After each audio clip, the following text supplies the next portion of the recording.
Assalamualaikum warahmatullahi wabarakatuh. Apa kabar pendengar pagi ini? Semoga baik-baik saja ya. Senang sekali saya Ade Rusma Khairunisa dapat berjumpa dengan kawan-kawan, walaupun mungkin hanya lewat audio ya, kita tidak bisa bertatap muka. Oke, langsung saja. Di sini saya akan menyampaikan sebuah informasi aktual yang saat ini nampaknya masih menjadi permasalahan dalam negeri gitu yang belum bisa diatasi. Oke. Kali ini kita akan mengangkat tema tentang perubahan iklim.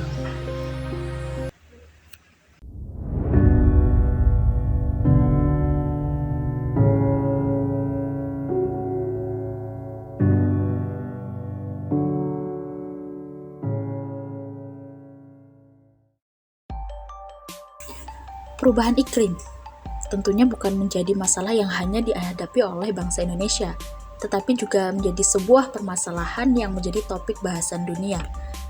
Perubahan yang disebabkan gas-gas rumah kaca ini mengakibatkan peningkatan efek rumah kaca di atmosfer dan terjadi dalam waktu yang sangat singkat. Akibatnya, bumi semakin panas. Apabila bumi yang semakin panas, ini bisa berdampak kepada mencairnya lapisan es di wilayah kutub. Hal ini tentu akan mengakibatkan pertambahan massa air di lautan, termasuk wilayah Indonesia, sehingga tinggi muka air laut akan meningkat. Dampak dari peristiwa ini adalah banyak wilayah pantai yang mengalami kebanjiran, erosi, kemudian hilangnya daratan di pulau-pulau kecil, serta masuknya air laut ke wilayah air tawar. Beberapa wilayah di Indonesia sudah mengalami dampak dari hilangnya pulau-pulau kecil akibat naiknya tinggi muka air laut. IPCC menunjukkan bahwa selama ini telah terjadi peningkatan tinggi muka air laut sebesar 1-2 meter dalam kurun waktu 100 tahun terakhir. Jika kondisi ini terus berlanjut, maka negara yang kita cintai ini, negara Indonesia, tentu akan sangat mengalami dampaknya. Terlebih lagi wilayah Indonesia kan memiliki jumlah pulau belasan ribu gitu ya. Ketika pulau-pulau tersebut terdampak oleh perubahan iklim tentu akan mengalami kerugian yang cukup besar begitu ya. Misalnya berkurangnya jumlah daratan, kemudian bahkan nelayan-nelayan atau masyarakat yang hidup di pesisir pantai itu bisa kehilangan tempat tinggal mereka. Seperti yang sudah saya sebutkan di awal tadi, bahwa pemanasan global dapat meningkatkan pencairan es di Antartika, sekaligus pasti akan berimbas pada meningkatnya permukaan air laut di Indonesia. Oke, pada kesempatan kali ini kita akan berpetualang ke beberapa wilayah di Indonesia. Yang pertama kita akan mulai petualangan ini dari wilayah pesisir utara, tepatnya di wilayah Luar Batang di Kota Penjaringan. Di wilayah ini permukaan air laut sudah lebih tinggi dari daratan. Batas pemisah antara laut dan pemukiman hanyalah sebuah tanggul yang sekaligus dijadikan penyelamat warga dari luapan air. Kawasan Luar Batang dan sekitarnya menjadi daerah langganan banjir, terlebih saat terjadi gelombang pasang air laut setiap bulan dengan ketinggian yang tentunya bisa melebihi batas tanggul.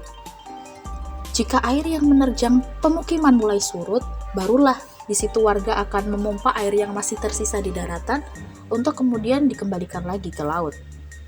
Lalu muncullah pertanyaan, bagaimana masyarakat di sana bisa mendapatkan air bersih untuk memenuhi kebutuhan hidup mereka?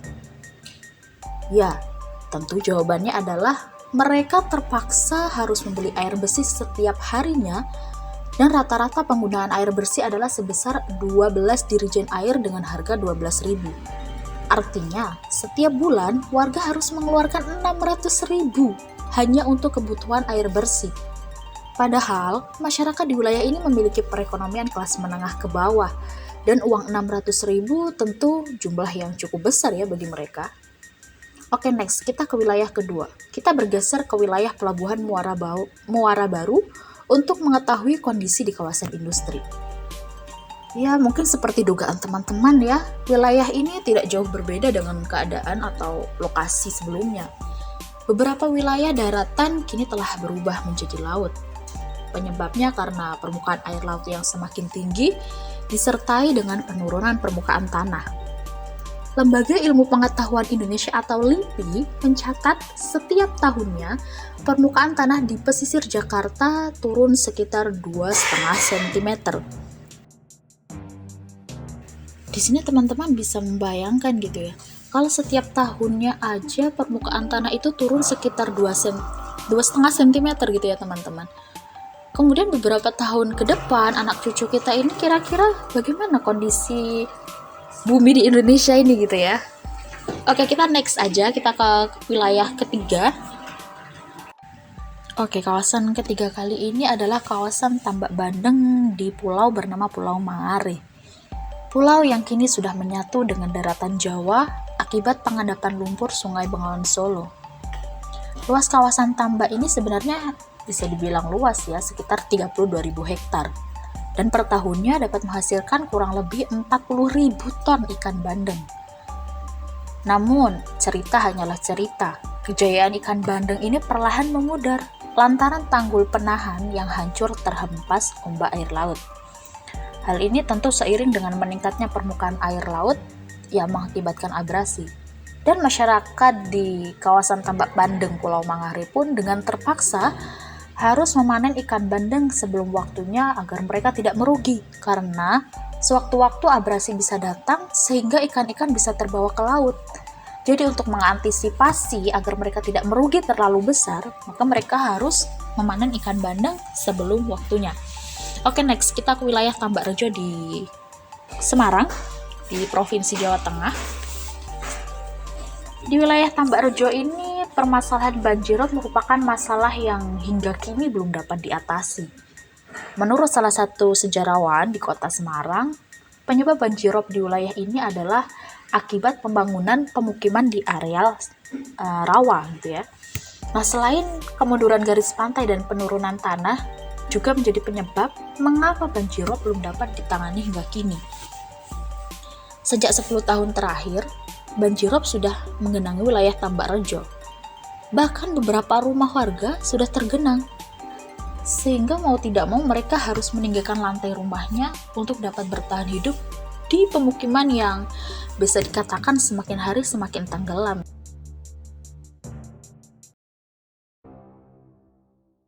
Masalah fenomena air laut nampaknya sama seperti fenomena gunung es yang menyimpan banyak persoalan. Fenomena abrasi semakin hari semakin menenggelamkan kawasan pesisir, dan Indonesia sebagai negara kepulauan sedang menghadapi ancaman serius ini, bahkan bisa dikatakan hingga 50 tahun mendatang ya teman-teman. Sebagai manusia yang hidup di planet bumi, tentu harus mengambil aksi nyata untuk menangani permasalahan global ini. Seperti yang telah disampaikan Heiho, bahwa kita sebagai manusia yang hidup di bumi ini harus peduli dan mengerti tentang pentingnya mengatasi perubahan iklim yang sedang terjadi. Aksi besar seperti perubahan kebijakan, perubahan model bisnis, atau perubahan dalam model pendidikan tentu sangat dibutuhkan untuk menangani permasalahan perubahan iklim ini.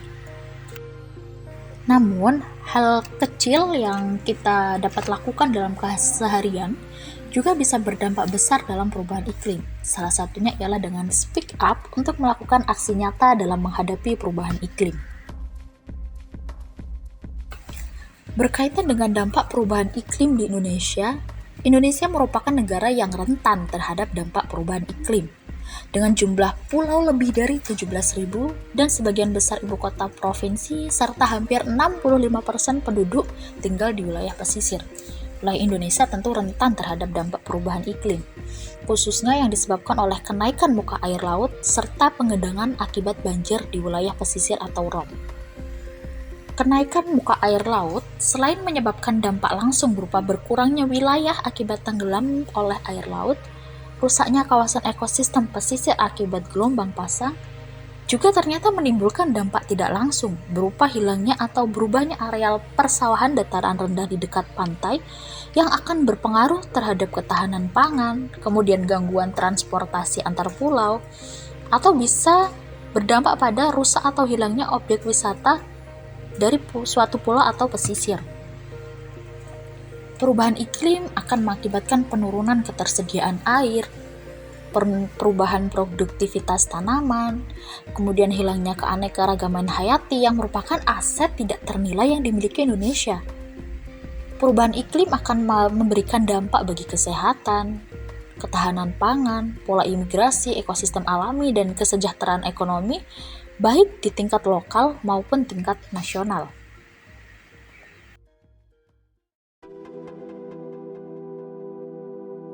Adaptasi adalah proses belajar.